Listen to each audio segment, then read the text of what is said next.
안녕하세요, 뷰티비입니다. 시장은 참 투자자를 지치게 만들고 지겹게 만들고 또 힘들게 합니다. 굉장히 사람을 피곤하게 만들어요. 그런데 제가 쭉 해본 바로는 결국은 이회수님의 존버 정신이 결국은 승리를 하더라고요. 코인은 참지 못하는 사람의 돈을 빼앗아 잘 참는 사람에게 주는 거라고 하잖아요. 그게 참 맞는 것 같아요. 근데 분명히 상승장이든 하락장이든 총량의 법칙은 분명히 존재를 합니다. 그냥 먼저 간 것 뿐입니다. 내가 갖고 있지 않은 코인들이. 대부분의 사람들이 내가 갖고 있는 코인들이 오르지 않기 때문에 다른 걸로 갈아타거든요. 근데 그 순간 내가 버린 게 올라가기 마련입니다. 참지 못하는 자의 돈을 빼앗아 잘 참는 자에게 돈을 주는 거, 이거 참 진리 같아요. 방금 전에도 이야기 드렸지만 총량의 법칙은 분명히 존재한다는 거, 내가 갖고 있는 코인이 조금 늦게 가는 것 뿐입니다. 몇 번 강조해서 말씀드리지만 연말은 리플과 도지가 결국은 판을 바꿀 겁니다. 제 생각이 틀릴 수도 있지만 제 생각이 맞다고 생각을 해요. 저는 리플 사지 마세요. 그리고 또 도지 이야기했다고 도지 사지 마시고 그냥 지금은 매수 자체를 하지 마세요. 제가 또 잔소리를 했습니다. 잔소리 그만하고 빨리 하라고요. 네, 시작하겠습니다.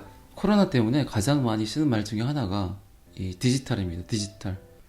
제가 디지털 이야기를 하는 이유는 이 XRP의 On Demand Liquidity ODL 시스템이 이 디지털 안에서 생성되는 많은 수요, 소비자들의 수요에 따르는 유동성, 이 유동성을 체크하기가 굉장히 힘든 시대가 되어버렸어요.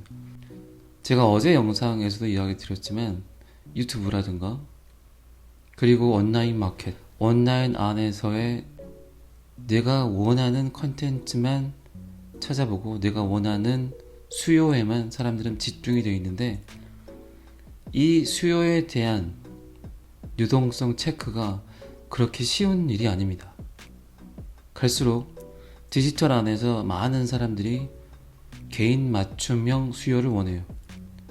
이런 수요들 때문에 나타난 게 NFT고 또 메타버스.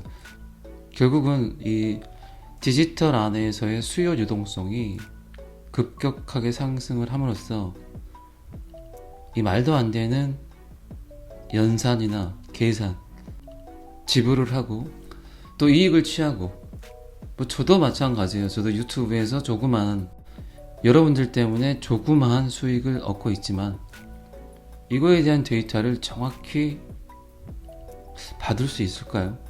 제 영상을 보는 분들이 광고를 몇 초 정도 시청을 했는지, 그리고 몇 분부터 몇 분까지를 봤는지, 그거를 정확하게 계산을 해서 정확한 데이터를 보내주진 않거든요. 근데 이게 또 어떤 문제가 있냐면 전 세계가 시청을 하고 전 세계가 지불을 하는, 전 세계 많은 사람들이 광고를 보고 또 광고에 따르는 이익을 창출시켜 주는데 이 광고는 또 얼마짜리예요? 이런 계산법들. 근데 유튜브는 정확히 이거에 대한 데이터를 가지고 크리에이터들에게 주고 있나? 자, 이런 것들이 급속하게 갑자기 증가를 해버렸어요. 그러니까 이게 힘든 일이 되어버린 거죠. 도대체 구글은 얼마를 버는 건지, 도대체 어떤 식의 계산법으로 크리에이터들에게 지급을 하는지, 또 프리미어 고객들한테는 어느 정도의 프로테이지를 가지고 그들에게 요구를 하는 건지, 이런 것들입니다. 이 ODL 시스템은 기하학적으로 넓어져 버린 이 디지털 시장 속에서 사람들의 이 소비 욕구들이 굉장히 다양해졌고, 그 다양함 속에서 나오는 이 말도 안 되는 계산법들, 이런 것들을 즉각 처리를 해주는 게 ODR 시스템입니다. 수요 유동성. 이 디지털 안에서의 수요 유동성. 이제 아마 느끼셨겠지만 재작년부터인가 제가 올해 데이터는 못 봤는데 드디어 공중파 방송보다 유튜브를 보는 시청자가 더 많아져 버렸어요. 자, 소비자들은 내가 원하는 방송을 기다렸다 보질 않는다는 거죠. 그냥 내가 원하는 거를 즉각 클릭을 해서 그때 바로 보기를 원한다는 겁니다.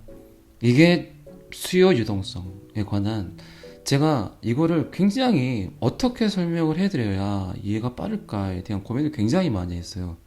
그래서 어제 영상에서 구글 이야기도 했었고 조금은 이해가 가졌으리라고 봅니다. 그리고 이제 이 테두리 안에서 나오는 게 메타버스와 이 NFT입니다. 어제 제가 NFT는 약간 그 정의를 살짝 이야기를 드렸죠. 자, 그러면 제가 가진 가치를 가지고 요걸 한번 NFT를 한번 직접 가상으로 한번 해보도록 하겠습니다. 안녕하세요, BTV입니다. 미친 소리죠, 이게. 미친 소리라고 저도 생각합니다. 지금 1,300원짜리가 이게 1,200만원, 1,100만원이 든다는 건 누가 이렇게 봐도 미친 소리죠. 뭐 제 영상 보시는 분들 아시겠지만 제가 리플은 $10,000로 디자인되었다라고 올린 영상이에요. 자, 이 영상도 만약에 진짜 리플이 $10,000가 되면 이 영상에 대한 가치가 굉장히 커질 수 있겠죠. 굉장히 많은 사람들이 이 영상에 대한 가치를 보고 가치를 느끼고 계속해서 영상을 볼 수 있겠죠.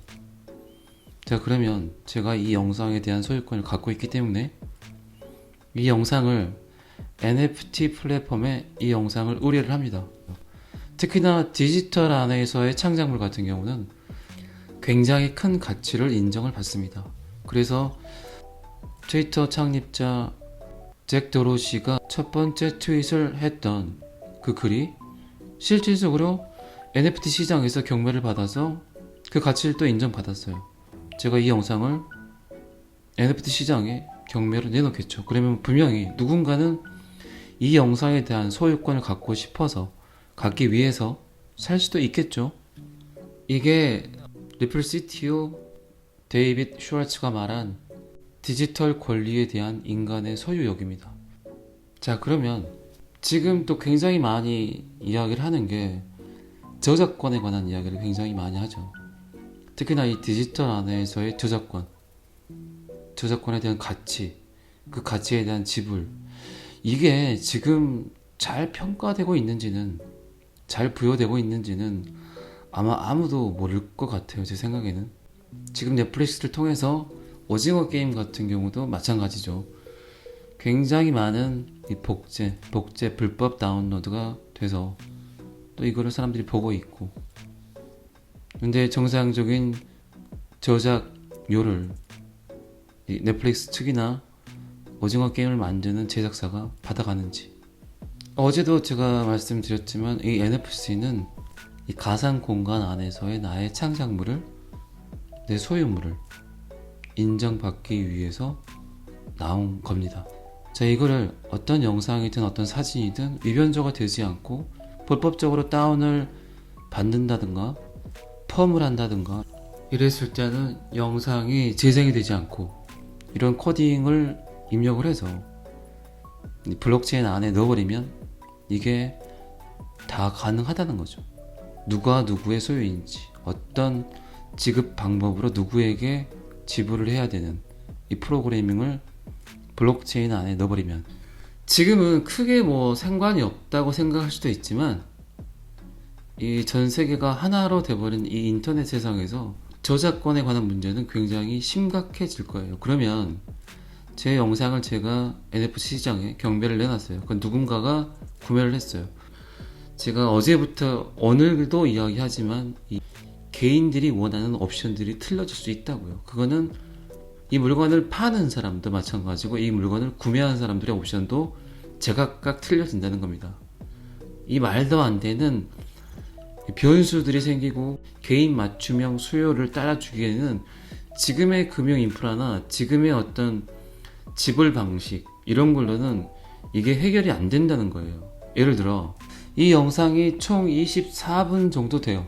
그러면 24분짜리 영상을 24개로 분할을 해서 이 분수마다 소유권을 따로 가져갈 수도 있겠죠.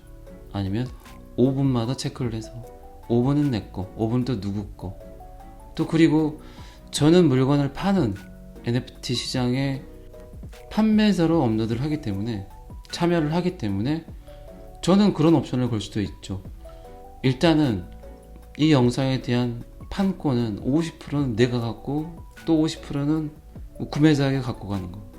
아니면 100% 다 구매자에게 판권을 주지만 영상이 어느 정도 200만 뷰, 300만 뷰, 400만 뷰, 1억 뷰 이렇게 올라감으로써 거기에 따른 로열티를 나에게 추가 옵션으로 받을 수 있는 옵션을 둔다던가. 이런 디지털 안에서 특히나 같이 걸리는 이 저작권, 그리고 크리에이터들이 원하는 옵션들, 그리고 구매자가 원하는 또 옵션. 구매자가 또 그럴 수도 있잖아요. 이 영상이 틀어지는 동안 어떤 광고를 넣고 싶다. 또 이런 것들에 대한 타당성을 따지는 관계. 이게 정말 작고 미세하지만 이게 이 초등학교 교실에서 틀어지는 교육 프로그램의 영상이 아니기 때문에, 전 세계 모든 사람들이 볼 수 있기 때문에, 그래서 문제가 생기는 겁니다. 자, 그러면 이 영상을 보는 사람에 대한 관점이 또 틀릴 수도 있죠. 이 영상을 보는데 나는 이 소비자가 몇 분에서 몇 분 사이만 볼 거야. 그리고 소비자 입장에서 시작해서 10분까지의 가격은 얼마, 5분부터 20분까지의 가격은 얼마, 하이라이트 부분의 가격은 얼마.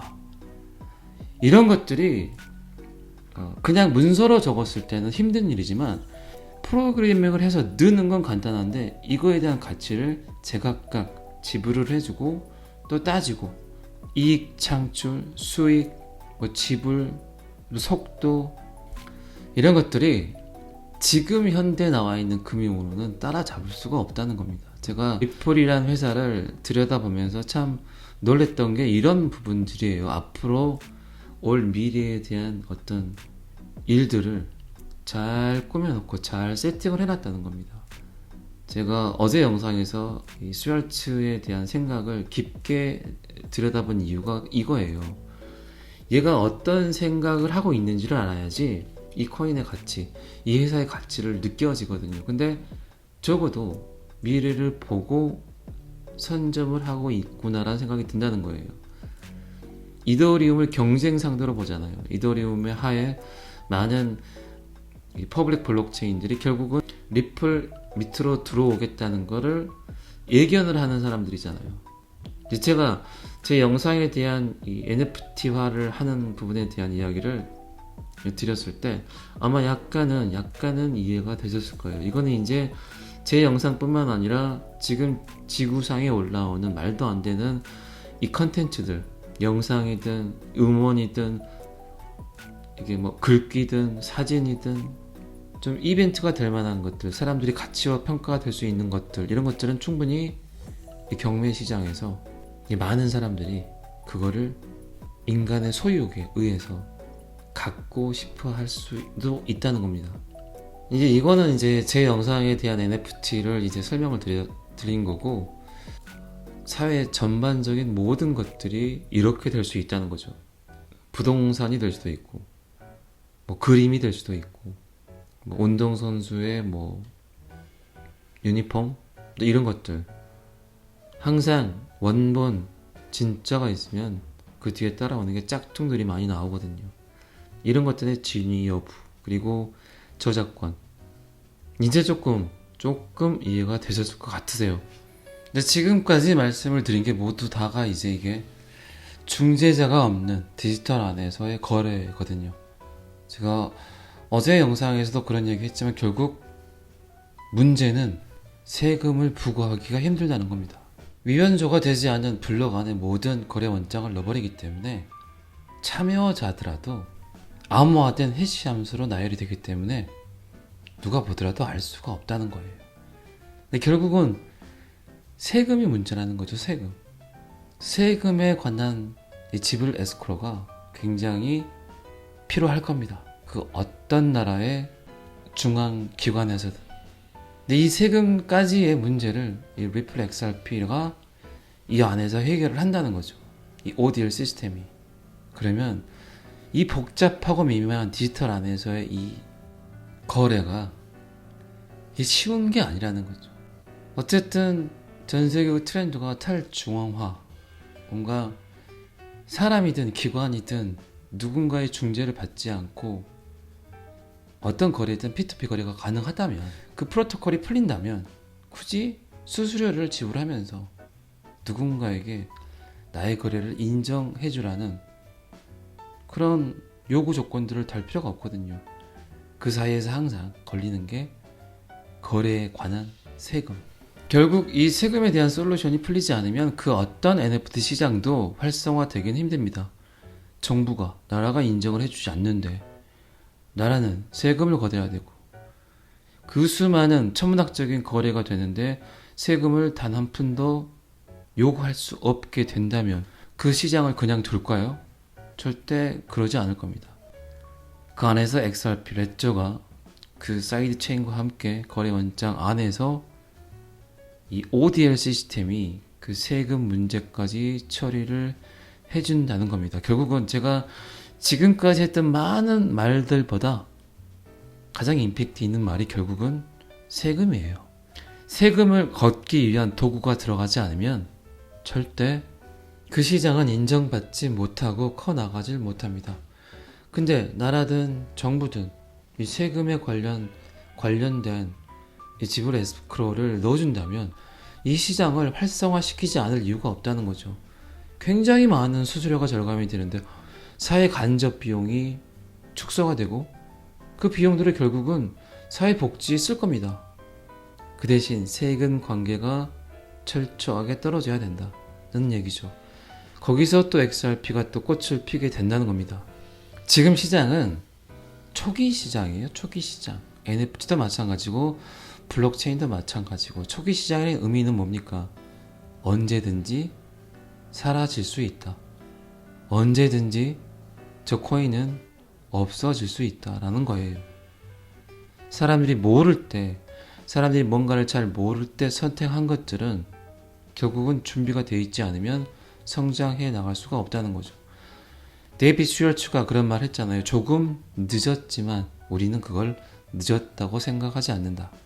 뭔가 어떤 시장의 상황들이 벌어진가를 관찰을 하고 있다는 거죠. 그리고 그 시장의 상황이 정리가 되고 그 시장의 틀이 어느 정도 세팅이 된 걸 보고 진입을 해도 늦지 않다. 제가 생각하는 관점도 그래요. 3보, 4보 빨리 가는 것보다요 1.5배 정도, 1.5보 빨리 가는 게 훨씬 현명한 소비예요. 시장이 어떻게 급변할지 모르는데, 그리고 시장이 어떤 형태를 가지고 어떻게 확장할지를 정확히 모르는데, 지금은 무분별한 확장과 정확한 규율과 규제가 없이 SEC가 지금 NFT 안에서 수많은 거래가 이루어지는 걸 보고 그냥 보고만 있을까요? 또 불려집니다. 정부나 기관들이 원하는 많은 요구 조건들을 세팅을 하고 그 안에 세금까지 완벽하게 빼낼 수 있는 에스크로를 걸어준다면 결국 그게 그 안에서 NFT를 하는 애를 선택을 하고 얘로만 해라 라고 하는 거라는 거예요. 근데 그게 이제 그런 역할을 하면서 또 디지털 화폐 CBDC 역할까지 해준다면 뭐 금상첨화겠죠. 결국 이루어집니다. 제가 몇 번 이야기 드리지만 조금만 더 기다리세요. 제가 디센트럴랜드하고 메타버스까지 오늘 시간에 이야기를 해드리려고 했는데, 이 메타버스와 디센트럴랜드 이거에 대한 이야기는 제가 이번 주 중에 하든가 그렇게 한번 더 해드리고, 너무 길면 지루하면 솔직히 듣기 싫거든요. 저도 그렇지만. 그래서 그런 거니까 좀 이해해 주시고, 저의 정말 개인적인 생각은 제 영상을 보는 많은 분들이 블록체인을 제대로 이해하고 이 암호화폐 시장이 어떤 시장인가를 조금은 이해하시고 진행을 하시는 게 훨씬 더 현명하고 유리한 게임이기 때문에 거기에 대한 주안점 외에는 없습니다. 근데 제 설명들이, 제가 이야기하는 것들이 그렇게 이해가 쉽지는 않을 거예요. 근데 제가 자신있게 말씀드리지만 이렇게 디테일하게 예시를 들어가면서 이야기를 해주는 크리에이터는 아마 없을 거예요. 그러니까 이해가 좀 안 되셨다면 한 번 정도 다시 한번 들어보시고 그렇게 하셔가지고 시장에 참여를 하시는 게 훨씬 더 현명하세요. 오늘은 여기까지 하겠습니다. 구독과 좋아요는 항상 저를 힘나게 합니다. 감사합니다. 비트TV였습니다.